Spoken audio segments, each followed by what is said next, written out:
Welcome back. You're here because you want to get right to the core of things, understand complex topics deeply, but without, getting totally overwhelmed. And that's what we aim for. You give us the material, we do the deep work, and bring you the essentials. Exactly. Today, we're tackling a really interesting, maybe sensitive topic, Christian missions to Islam, but specifically from a Middle East and North Africa, or MENA perspective. That's right. And the source material we're working from today is, well, it's quite comprehensive. It looks at Islam not just as a faith, but as a whole system, social, political, economic, the lot. And it examines Christian responses from that specific MENA viewpoint, which is crucial. So our goal, our mission for this deep dive, is to pull out the key insights from this document. We'll look at how it describes Islam itself, the strategies it claims are being used, especially in Africa. The challenges Christianity faces in those regions, and these kind of contrasting ideas about nation building and societal influence that this source presents. Okay, let's dive in. The document kicks things off by defining Islam very broadly, doesn't it? Not just as a typical religion. Not at all, according to this analysis. It argues Islam is a comprehensive system. Socio-political, socio-religious, economic, educational, legal, judicial, even military aspects. All framed within religious terms. Wow, so really all-encompassing. It's presented that way, yes, as a complete way of life-shaping individuals and society. And the source brings in the Quran to back this up. It does. It highlights a claim from the Quran that Muhammad was sent not just to all humanity, but interestingly also to the demonic world, suggesting many supposedly submitted. That points to a very, very wide scope of intended influence then. That's certainly the impression the document gives. It sets the stage for Islam's global presence. Which the document then details quite a bit, right? These 9 rooms. Yes, it uses that term, 9 rooms, to refer to key geographical areas with large Muslim populations, Africa, Asia, the Middle East, even parts of Europe and the Americas. And the global population numbers? It gives estimates ranging somewhere between 1.2 and 1.4 billion Muslims worldwide. A substantial global presence, no doubt. Can you give us some of those regional breakdowns? They seemed quite specific. Sure.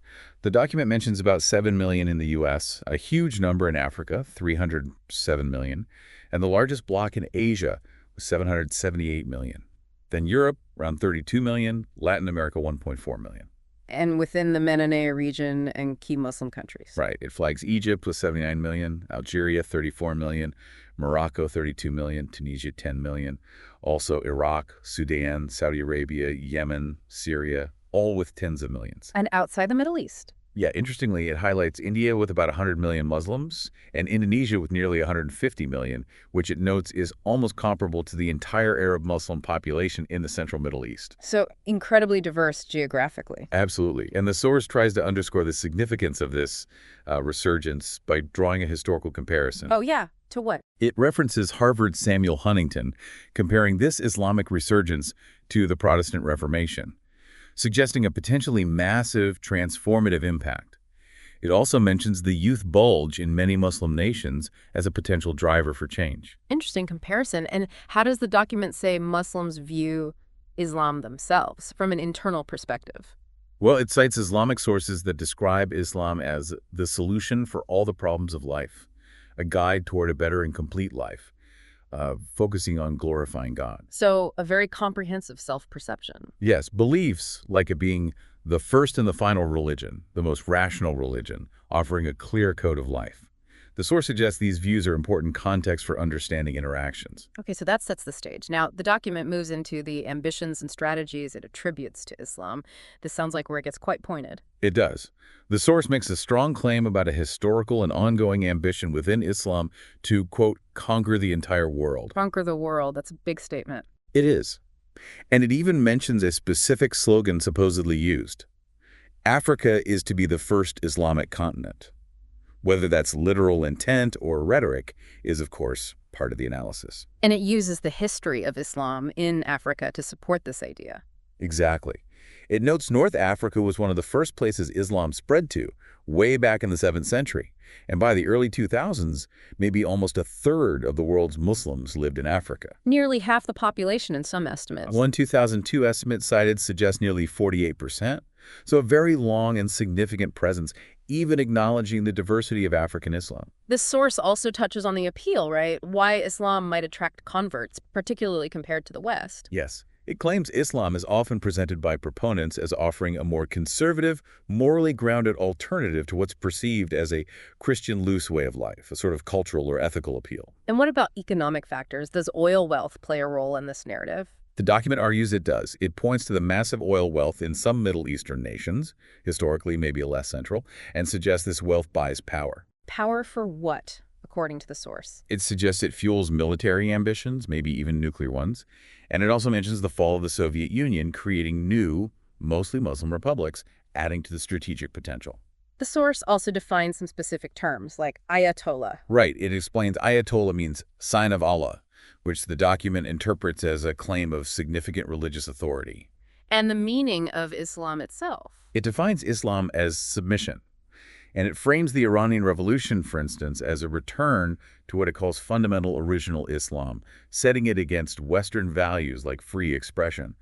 This contrast is central to its argument. And it uses scripture to support this view of Islamic goals. It cites Quranic verses like Al-Anfal 8.39, interpreted as fighting until religion is solely for Allah, and Asaf 61.9 about Islam prevailing over all religions. And hadith. Yes, a hadith from Sahih Muslim, where Muhammad reportedly says he's commanded to fight until people accept the oneness of Allah and his prophethood.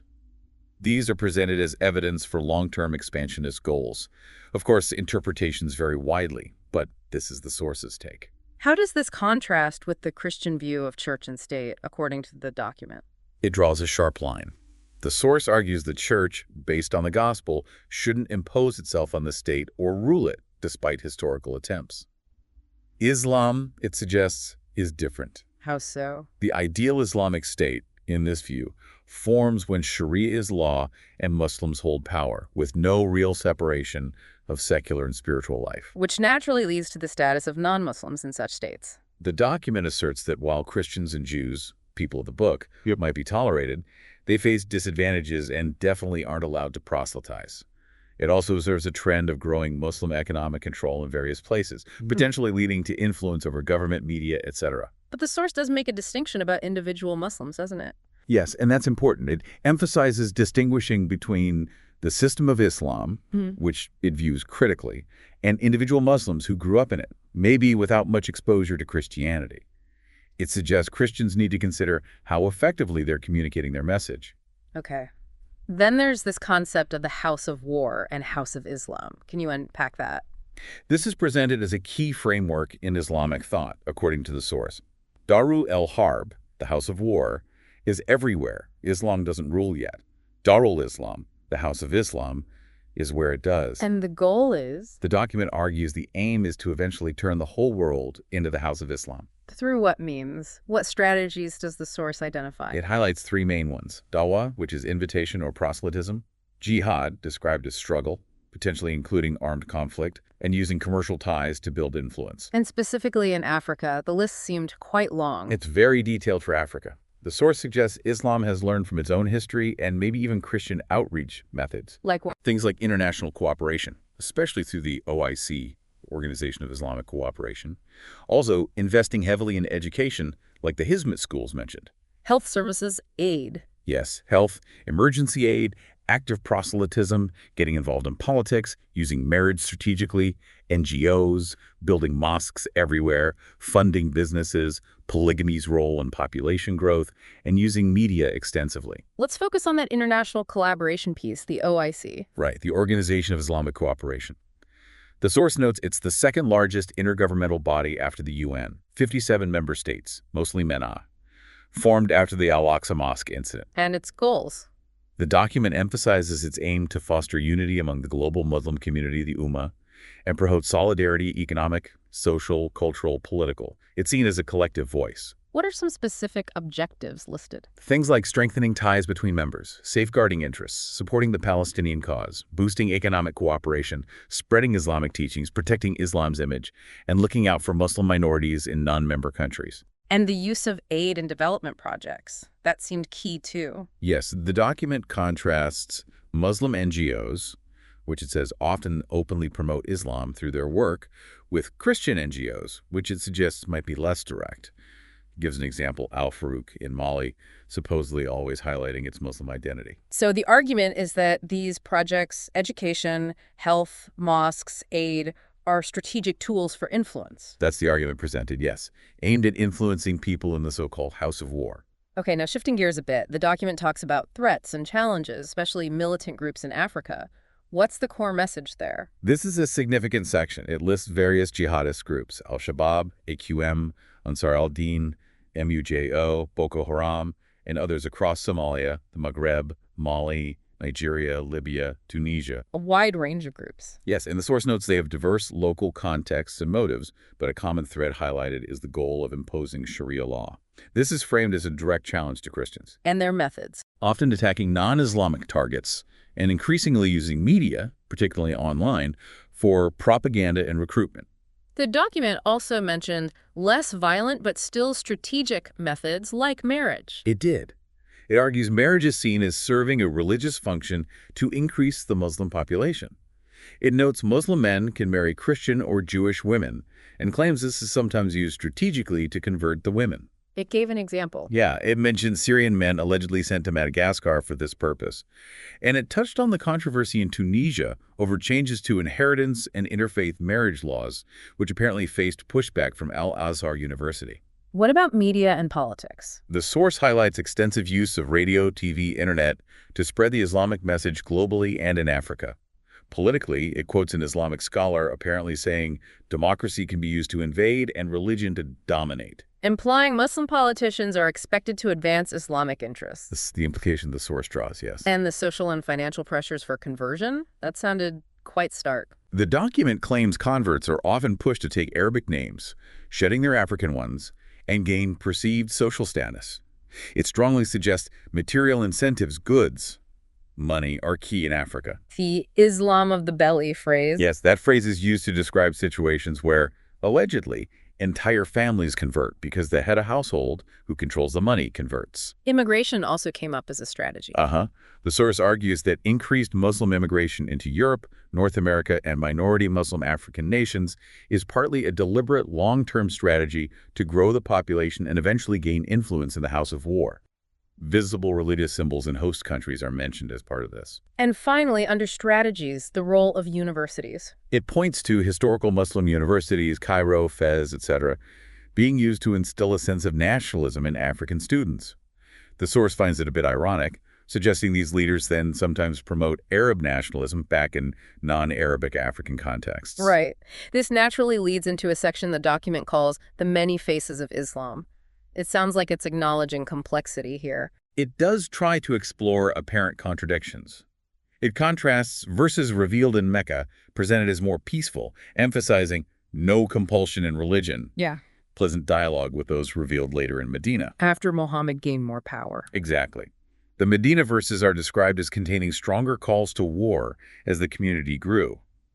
The document suggests these later verses often take precedence in interpretation. Does it quote any Muslim thinkers on this evolution? Yes, it mentions Muhammad Hassanein Haikal on jihad becoming central, and Abul Ala al-Maududdi's idea of two stages.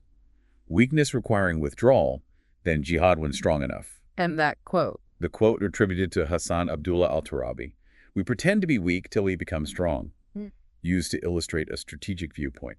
This is where the concept of taqiyya comes in. What is that, according to the source? Taqiyya is described as a sort of permissible religious deception, showing outwardly something different from your true belief or intent if it's deemed necessary for the good of Islam or Muslims. Okay. And moderate versus modern Islam. How does the source handle those terms? It presents moderate Islam as the image some Muslims try to project.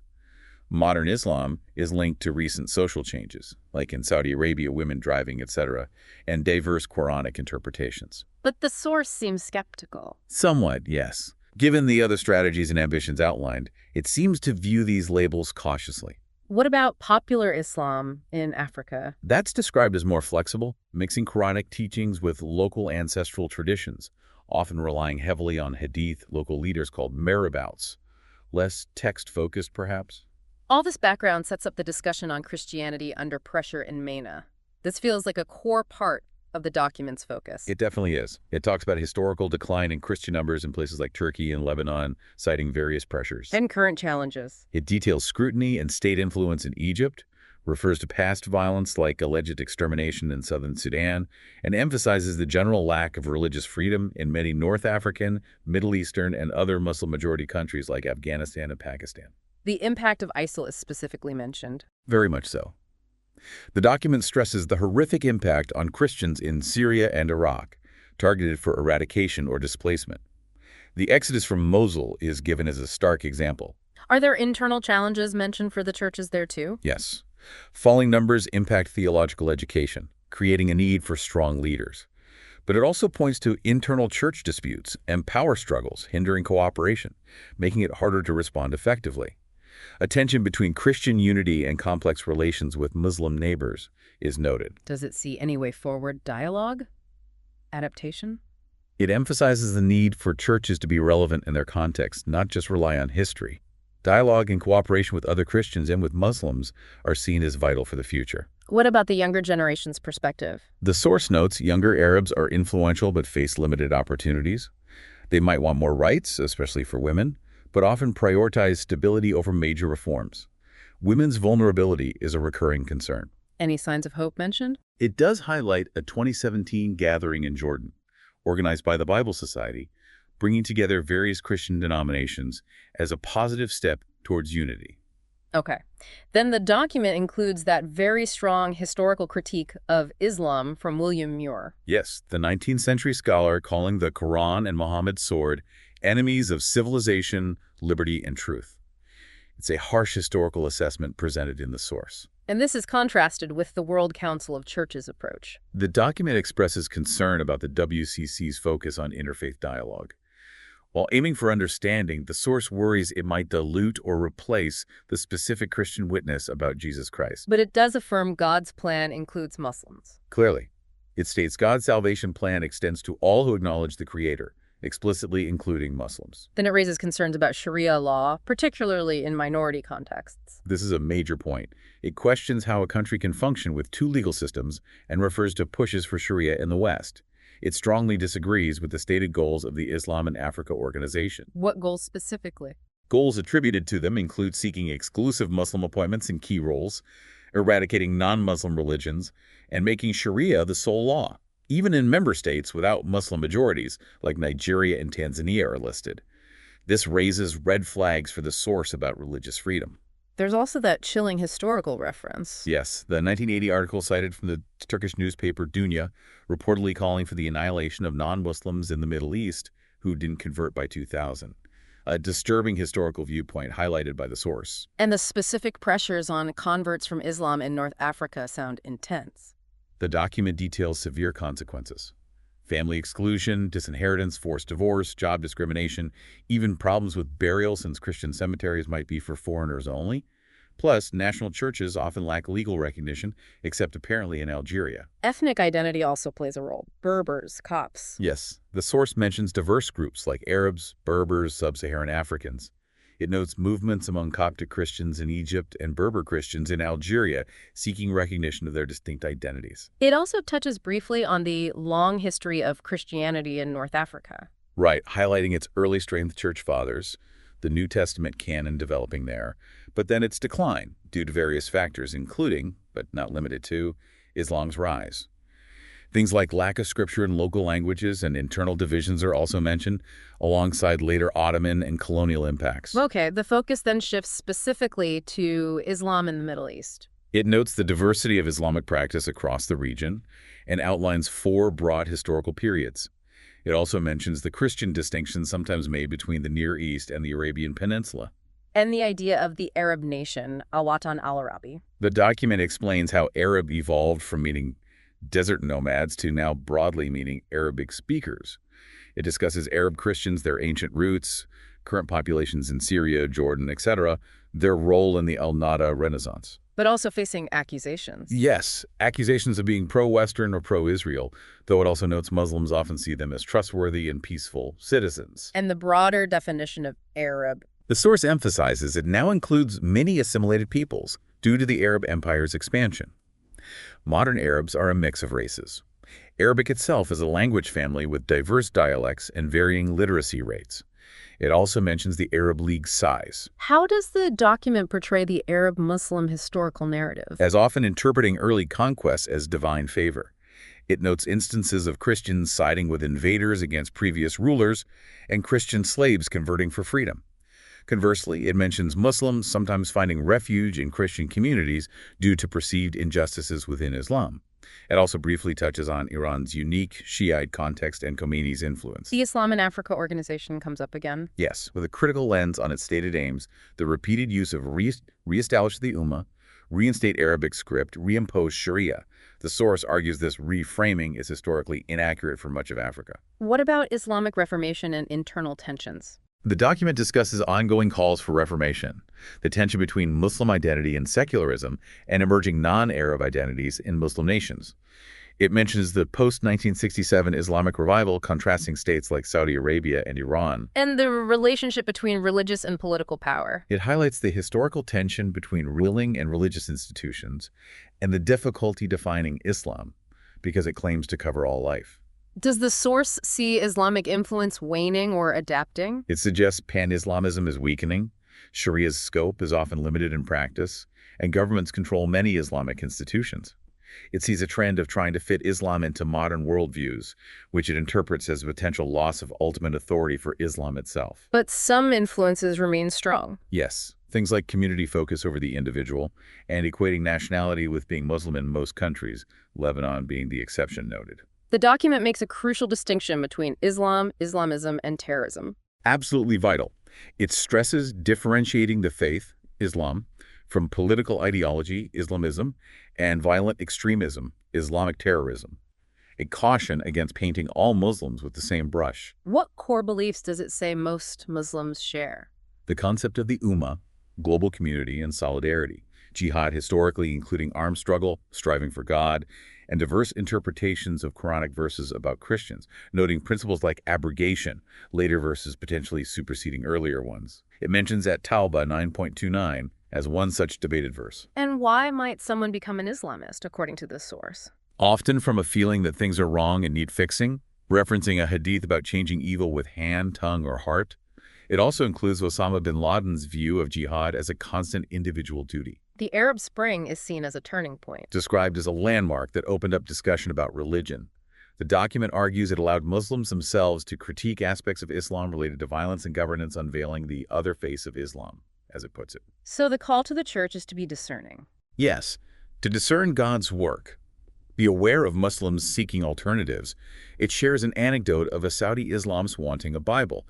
It urges Christians to shed fear and a minority mentality, focus on Christ, and not rely on human strength alone. Does it mention any Quranic verses showing tolerance? It does, citing Ali Imran 3.55 as an example, while also urging wisdom regarding modern initiatives like New Humanism or the Abu Dhabi Declaration. Okay, so wrapping up the analysis, the document concludes with a strong call to action. Very much so. It emphasizes discerning the times, prayer, fasting, relying on the Holy Spirit for outreach to Muslims. And for missionaries. Be bold, understand the worldview, counter false images, reach out intentionally, build trust, serve, love, share faith, and educate the next generation about the ideologies and strategies discussed. It doesn't shy away from the possibility of persecution? No, it presents it as almost expected in these contexts. Grace and truth are stressed as key for outreach. It reiterates the source's view that Islam fundamentally seeks dominance, justifying any means. So the call for Christians is, be aware of the agenda described. Respond with grace and truth. Stop being inward-looking. Engage in the battle of kingdoms, needing the armor of God. It warns the gospel could be rejected in the global south if seen as irrelevant. Then it broadens out to nation building, integral mission. Yes, connecting God's desire for nations healing, Revelation 22, with integral mission, balancing evangelism and social action. It highlights mission's historical role in nation building. And this is especially urgent for Africa. Critically so, given the challenges. It calls for a collective effort to rebuild fragile states, foster inclusive national identity, empower local people in governance, and reform key sectors like education, security, economy, being socio-ethical and theopolitical. Referencing Bonhoeffer. Yes, that quote about not just bandaging wounds, but driving a spoke into the wheel of injustice. Nation building is presented as deep systemic work, building identity through shared values, symbols, stories. It equates nation building and state building here. What's the theological basis presented for this? God is creator of nations, Acts 17. Israel is a model. Jesus as a nation builder through discipleship, Matthew 28. The Holy Spirit empowering this work, Pentecost.